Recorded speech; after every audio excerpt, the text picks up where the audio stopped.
Bonjour mes frères et sœurs. Bonjour chers amis internautes. Que Dieu vous bénisse en ce jour. Et je vais vous demander justement cette possibilité. Accordez-moi simplement 30 minutes de votre temps. Parce que je voudrais partager avec vous un message d'une extrême importance. Le titre du message s'intitule « Laisse-toi influencer par Jésus ». Quand le peuple d'Israël se retrouva dans le désert, l'Éternel dit à Moïse de construire le tabernacle, qui devait représenter la maison de Dieu, un sanctuaire où l'Éternel, le Tout-Puissant, viendrait habiter. Cependant, pour construire le tabernacle, Moïse devait tout faire d'après le modèle que l'Éternel lui-même lui a montré sur la montagne de Sinaï. Dieu lui dit de faire les choses précises. Il y avait une description précise du tabernacle avec les dimensions du parvis, de l'autel d'airain et même des vêtements des sacrificateurs. Il était important pour Moïse de respecter scrupuleusement ce que l'Éternel lui avait indiqué.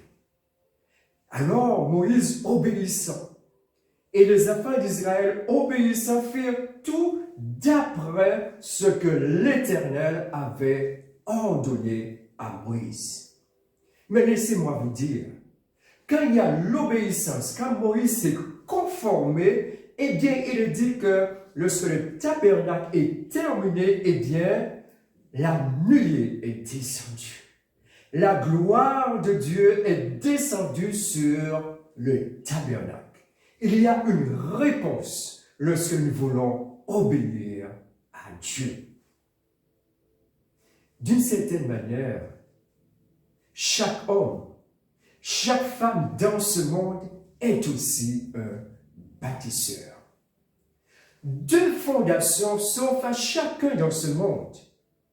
Soit on peut bâtir sur le sable en se laissant attirer, emprisonné par l'esprit de ce monde, on en retrouve les convoitises, l'orgueil de la vie, l'idolâtrie, l'incrédulité, la séduction de faux enseignements et même de faux pasteurs et même encore de faux prédicateurs de l'Évangile. Mais, laisse-moi te dire, mon frère, ma soeur, cher ami internaute, fort heureusement, il existe une autre voie possible. Aujourd'hui, si nous voulons avoir l'approbation du Seigneur, il existe une autre fondation, il existe un autre modèle qui a été établi par Dieu lui-même. Et ce modèle, c'est Jésus-Christ de Nazareth. Quand Paul, poussé par le Saint-Esprit, Paul dira, car personne ne peut poser un autre fondement que celui qui a été posé, savoir Jésus-Christ. Alors vous comprendrez bien qu'aujourd'hui, à l'instant présent, qu'il est important d'examiner sur quelle fondation notre vie est réellement bâtie. Cela vaut la peine parce que notre avenir éternel en dépend. Notre vie est-elle bâtie sur le sable ou sur le roc? Nous verrons dans ce message, en quelques points, pourquoi peut-on dire à l'heure actuelle que Jésus est le seul fondement, le seul modèle possible que tout chrétien véritable peut imiter, peut suivre sans réserve. Mais nous voulons faire place aussi à la parole de Dieu. C'est pour cela, nous allons examiner, dans un premier temps, 2 versets. Le premier se trouve dans le livre de Philippiens, au chapitre 3, au verset 17, et le second, 1 Corinthiens 11, au verset 1er. Soyez tous mes imitateurs, frères, et portez les regards sur ceux qui marchent selon le modèle que vous avez en nous. Amen. Amen. Puis nous allons voir 1 Corinthiens 11 au verset 1er. Soyez mes imitateurs comme je le suis moi-même de Christ. Amen. Amen. Donc l'apôtre Paul, poussé par le Saint-Esprit, dira « Soyez mes imitateurs comme je le suis moi-même de Christ. » Donc il imitait le Seigneur. Le premier point, donc je vous disais dans l'introduction que nous allons examiner plusieurs points. Donc le premier point, cher ami, toi mon frère, toi ma sœur, laisse-toi influencer par Jésus car il est ressuscité d'entre les morts et il est vivant pour toujours. La résurrection, bien sûr, montre que Jésus n'est pas seulement partagé nos douleurs, notre misère, qu'il est mort pour nos péchés certainement, mais nous allons voir que la résurrection du Seigneur nous montre qu'il est plus que cela. Je m'explique. Quand l'Esprit de Dieu, un dimanche matin, comme maintenant, il a saisi l'apôtre Jean sur l'île de Patmos, Jean eut une vision. Et transporté en esprit, il a entendu une voix, une forte voix, une voix puissante. Il entendit quelqu'un parler et cette personne lui a dit des choses très importantes. Et quand Jean nous fait la description, Jean nous dit que ses yeux étaient comme une flamme de feu. Ses pieds étincelaient comme du bronze incandescent. Son visage était éblouissant comme le soleil quand il brille de toute sa force. Comme le soleil au zénith, à midi, quand le soleil brille de toutes ses forces, de toute sa force tout au moins. Alors, vous comprenez bien, devant un tel déploiement de puissance et de gloire, parce que devant les choses de Dieu, parfois on ne peut pas rester debout. Donc devant tel déploiement de puissance et de gloire, la porte ne peut rester debout. Il tombe comme mort. Mais cette voix forte et puissante le rassure et le fortifie en disant, d'abord il pose sa main droite sur lui. Ne crains point. Je suis le premier et le dernier et le vivant. J'étais mort et voici, je suis vivant au siècle des siècles.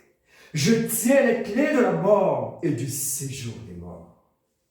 Ce passage se trouve dans le livre de l'Apocalypse, au chapitre 1er, versets 17 et 18. Le nom de celui qui apparaît à Jean, parce qu'il faut un nom, cela ne fait aucun doute. C'est Jésus-Christ le ressuscité. J'étais mort. Qui aujourd'hui pourrait dire cela? Qui pourrait conjuguer ce verbe à l'imparfait? J'étais mort. Il est descendu de les régions inférieures et de remonter. Et il peut dire j'étais mort. Mais la réalité d'aujourd'hui, c'est qu'il est vivant au siècle des siècles. Et il ajoute encore quelque chose de très important. Il dit, je suis le premier et je suis le dernier. Vous savez, dans tout l'univers, il y a un seul qui peut dire cela. C'est celui qui a inspiré Ésaïe en disant, Ésaïe a parlé, ce grand prophète qui a parlé de Jésus, au chapitre 44, au verset 6, il nous a dit, ainsi parle l'Éternel. Roi d'Israël, son Rédempteur, l'Éternel des armées, je suis le premier et le dernier, et hors de moi, il n'y a point de Dieu. Donc nous voyons que le même qui a inspiré Ésaïe, le même qui a dit « Je suis le premier et le dernier, il n'y a pas d'autre que moi », c'est le même qui est apparu à Jean et qui lui a posé sa main droite en lui disant « Ne crains point, ne crains point, je suis vivant au siècle des siècles. Je tiens les clés de la mort et du séjour des morts. » Je vous dirai qui dans le ciel, qui dans le ciel, qui sur la terre, qui sous la terre est assez puissant et qui a le pouvoir et l'autorité sur la mort et le séjour des morts, si ce n'est que Dieu lui-même. Donc, Jésus a autorité sur la mort car il est la résurrection et la vie. Et lorsqu'il était sur la terre, lorsqu'il allait dans le temple de Jérusalem, lorsqu'il a vu les vendeurs de pigeons, de bœufs, et tout cela, cela n'a pas plu. Il les a chassés. Parce qu'il a dit, ma maison sera appelée une maison de prière. Et vous en avez fait une caverne de voleurs. Alors, ceux qui étaient là l'ont entouré, lui ont dit, mais fais un miracle. Pourquoi tu fais un miracle? Montre-nous par quelle autorité tu fais ces choses. Et Jésus leur dira, dans Jean 2, verset 19, détruisez ce temple. Et en 3 jours, je le relèverai.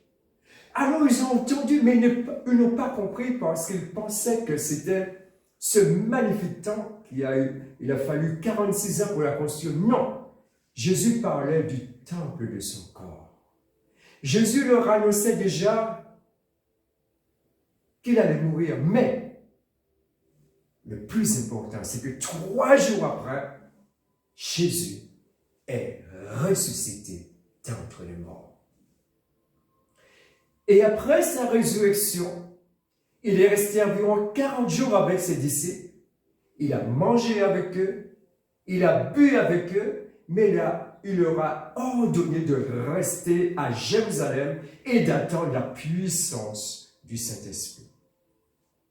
Puis, Jésus, alors qu'il était certainement sur la montagne des Oliviers, entouré d'environ beaucoup de disciples, eh bien, après leur avoir donné cet ordre de rester à Jérusalem, de prêcher la bonne nouvelle du monde entier, eh bien, il est dit que Jésus est monté au ciel. 10 mètres, les disciples ont regardé, imaginez un peu la scène, une scène glorieuse, il est là avec eux, puis par sa puissance, il n'avait pas besoin de fusée, non. Il n'avait pas besoin d'avion, non. Par sa puissance, il est remonté au ciel, 10 mètres. Les disciples ont regardé 20 mètres. Et puis après, il a dépassé, je dirais, les nuages. Mais, comme je le disais, c'est un événement glorieux. Et ceci me rappelle de cet homme aussi dans l'Ancien Testament, le prophète Élie. Dieu lui avait dit qu'il allait être enlevé. Et alors qu'il marchait avec son serviteur Élisée, il passait de lieu en lieu. D'abord, il était à Gilgal, puis Dieu va l'emmener jusqu'à Bethel et à Jéricho, et finalement, il va arriver au Jourdain. Mais alors qu'il était avec son serviteur Élisée, tout à coup, eh bien, des chars de feu sont venus. Nous voyons que ces chars de feu, eh bien, ils ont séparé Élisée d'Élie. Et Élie est monté au ciel dans un tourbillon. Il est monté, Élisée, son serviteur, ne l'a plus revu. Mais laissez-moi vous dire, il y a un événement aujourd'hui, et je dois vous dire la vérité. Toi, mon frère, toi, ma soeur, toi, cher ami internaute, il y a un événement aujourd'hui qui se prépare. Et si nous voyons le monde est bouleversé, ce n'est pas le hasard, parce qu'il y a des événements prophétiques qui doivent se réaliser. Et le monde est une effervescence. Mais les vrais chrétiens authentiques, ceux qui baptisent sur le roc sainte, cette attraction sainte, qu'il y a un événement qui arrive à grands pas. Il y a un événement qui arrive. Et cet événement a été décrit aussi par l'apôtre Paul. Il est dit quand la trompette sonnera, parce que le Seigneur est un Dieu précis, un Dieu d'ordre. Il est dit le Seigneur a un signal donné. Cet événement, on l'appelle communément l'enlèvement de l'Église. Quand cet événement va arriver, le Seigneur lui-même, un signal donné, à la voix d'un archange, descendra du ciel. Et tous les croyants, tous ceux qui ont cru, qui sont décédés, qui sont encore dans la tombe, eh bien, ils vont ressusciter. Et nous, les vivants, eh bien, nous serons transportés vers le Seigneur en un instant, un clin d'œil. Donc, ce qu'a connu le Seigneur, il a été élevé au ciel. Ce qu'a connu Élie, il a été enlevé au ciel. Et bien, les vrais chrétiens sentent qu'il y a un mouvement, qu'il y a quelque chose qui est en train de se passer. Et ce n'est pas le moment de dormir. Ce n'est pas le moment d'être tiède. Mais c'est le moment de prendre des forces parce qu'il nous faut partir avec le roi des rois. Mais peut-être, vous me poserez la question, qu'est-ce que le roc? Sur lequel tout chrétien véritable doit bâtir sa vie. Eh bien, je sais certainement que vous avez déjà un élément de réponse, mais je vous dirai, ce roc, c'est Jésus lui-même. Jésus lui-même qui est la parole qui a été faite chair. Cette parole du Seigneur continue à transformer aujourd'hui de millions d'hommes, de femmes, de jeunes, de vieillards, parce qu'il n'y a pas d'âge pour suivre Jésus. Dernièrement, je regardais dans une image où on montrait à 99 ans une femme qui s'est repentie et elle est passée par les seaux du baptême. Tant qu'il y a vie, il y a espoir. Ce roc représente Jésus, la parole faite chair. Ce roc représente les enseignements des apôtres parce qu'ils ont vu le Seigneur. Ils ont, comme Thomas qui a touché le Seigneur Jésus, ils ont été les témoins oculaires. Ils ont vu le Seigneur. Ils ont mangé avec Christ. Et ils ont établi les évangiles, les épîtres. Donc tout cela constitue le roc sur lequel tout chrétien véritable bâtit sa vie. Ce roc, c'est aussi tous les enseignements, toutes les paroles que nous ont laissées les saints prophètes et apôtres. Les saints prophètes qui ont annoncé d'avance la venue du juste. Ils ont annoncé d'avance l'œuvre salutaire que le Seigneur allait accomplir. Ils ont annoncé les souffrances du Seigneur, sa résurrection, sa gloire, son règne, parce que notre Dieu est infiniment glorieux. En quelque sorte, en résumé, ce roc, c'est la parole du Seigneur. Cette parole écrite que nous pouvons lire chaque jour, mais la parole, c'est aussi Jésus. Donc le roc, c'est Jésus. Le roc, c'est aussi la parole. Alors toi, mon frère, toi, ma sœur, toi, cher ami internaute, comprends. Je veux dire plutôt comprenons, parce que c'est vrai, je vous parle, mais je le dis avant, aussi pour moi. Comprenons l'importance aujourd'hui d'examiner notre maison, de voir réellement sur quoi elle est bâtie. Sur le sable ou sur le roc. Oh, peut-être que je parle à quelqu'un ce matin. Tu as peut-être failli. Tu te dis chrétien et tu es peut-être tombé dans le péché. Tu as failli. Mais laisse-moi te dire, ne reste pas par terre. Ressaisis les armes spirituelles. Retourne à Jésus de la repentance et une certitude. Il te pardonnera. N'oublie jamais, un soldat, tu étais autrefois soldat et tu as baissé les armes. Un soldat n'a pas perdu la guerre tant qu'il n'a pas rendu les armes. Tes armes sont encore à côté de toi. Ressaisis-les, les armes spirituelles. Tu les connais. Éphésiens nous donne la description. Tu les connais. Ressaisis les armes spirituelles.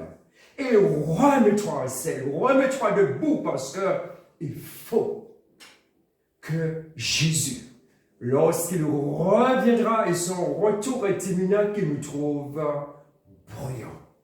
Il nous a dit, si nous sommes tièdes, il va nous vomir de sa bouche. L'heure est grave. C'est l'heure de nous réveiller et vraiment de prendre toutes les vitamines nécessaires pour être trouvés bruyants. Je veux t'encourager en ce matin, toi mon frère, toi ma sœur. Vous savez, je ne vous chanterai pas ce cantique, mais je vais simplement vous dire les paroles d'un cantique qui m'a beaucoup été. Jusqu'à la mort, nous te serons fidèles. Fidèles, bien sûr, à Jésus. Jusqu'à la mort, tu seras notre roi. Sous ton drapeau, Jésus, tu nous appelles. Nous y mourrons en luttant avec foi. Pour toi, Jésus, on est heureux de vivre. Tous les chemins avec toi semblent doux. Agneau de Dieu, qui ne voudrait te suivre jusqu'à la mort, toi qui mourus pour nous. Mais, ô Sauveur, tu sais notre faiblesse. Nous tomberons sûrement en chemin. Si tu ne viens accomplir ta promesse jusqu'à la mort, nous tenir par la main. Voilà ce que Jésus fait pour nous. Lorsque nous reconnaissons notre état, peut-être nous sommes tombés. Mais vous savez, nous avons le devoir de ne pas rester par terre, mais d'appeler au secours. Et au moment où nous appelons au secours, Jésus vient et nous tient la main parce qu'il veut que nous puissions arriver.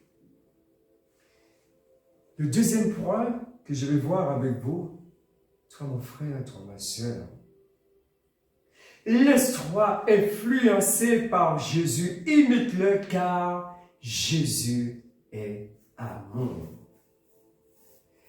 Jésus n'a pas seulement parlé de l'amour de Dieu.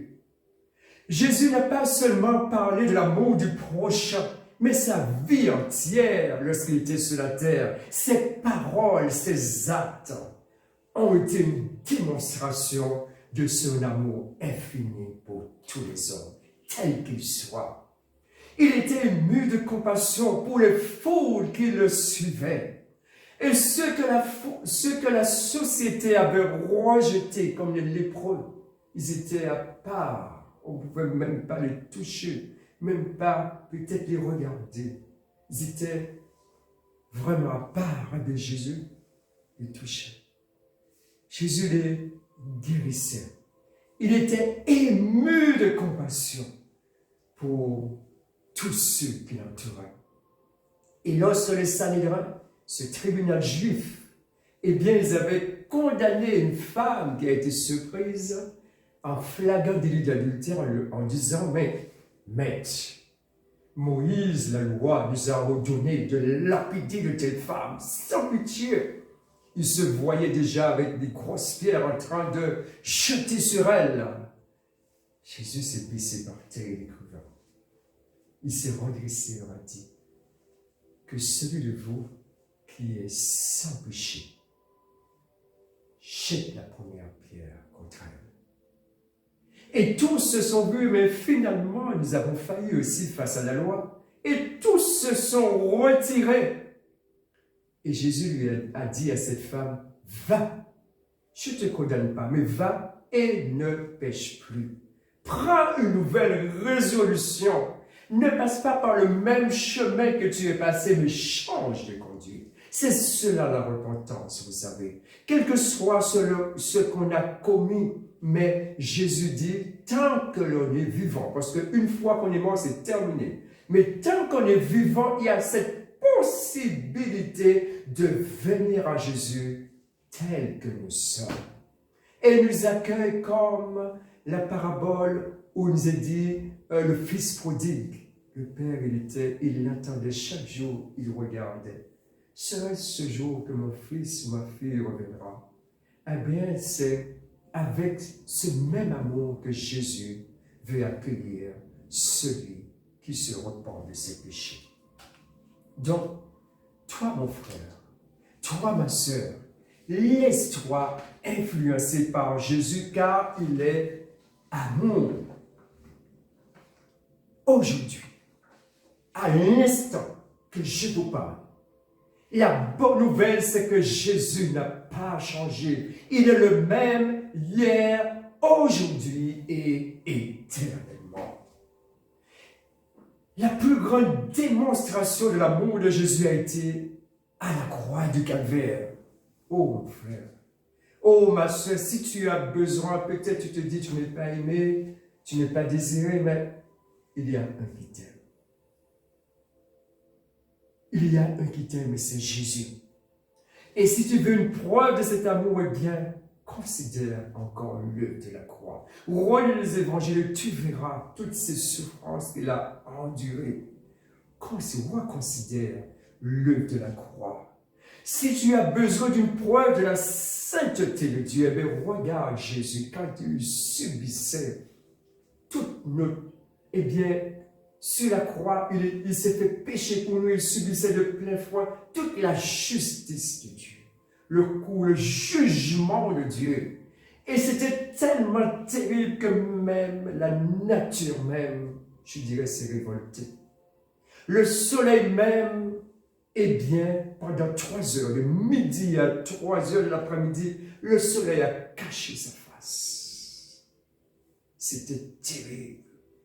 Jésus subissait vraiment tout ce que moi je devais subir. Tout ce que toi tu devais subir. Jésus l'a porté à la croix. C'était tellement terrible. Il dira, mon Dieu, pourquoi m'as-tu abandonné? Donc, notre Dieu nous aime. Jésus nous aime. C'est pour cela que nous devons imiter son exemple. Jésus nous aime et en tant que chrétiens, eh bien, avec l'aide de Dieu, nous devons aussi développer, eh bien, l'amour de Dieu dans notre cœur, pour Dieu et pour notre prochain. Car l'amour, c'est le lien de la perfection. Et l'apôtre Paul encore, poussé par le Saint-Esprit, dira, quand je parlerai les langues des hommes et des anges, si je n'ai pas l'amour, je suis un airain qui résonne ou une cymbale qui retentit. 1 Corinthiens 13, au verset 1er. Mais je vais vous inviter à lire tout le chapitre 13 de 1 Corinthiens. La vie chrétienne, vous savez, ce n'est pas une suite d'interdictions, mais plutôt une relation personnelle parce que nous voulons plaire, nous voulons aimer celui qui est mort pour nous. C'est l'amour pour Jésus qui m'incitera à haïr le péché.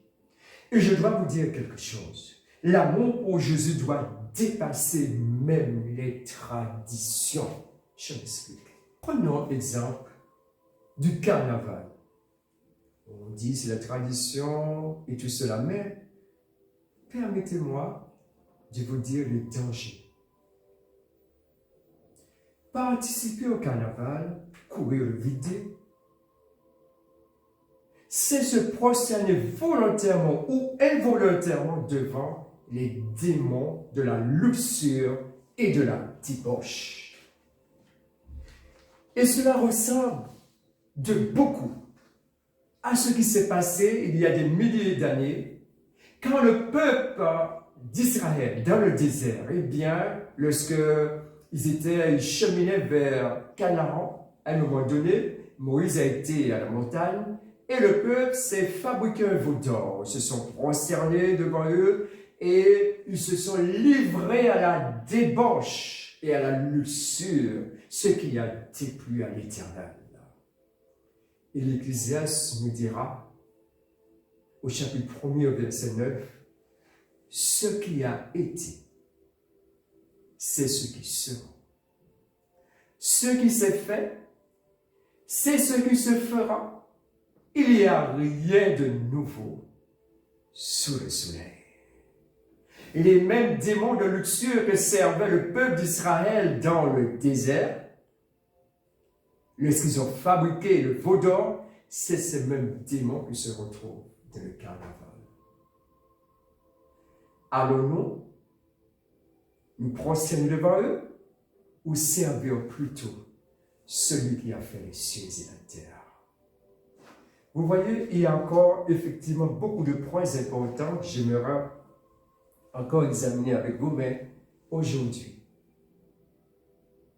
je vais achever ma prédication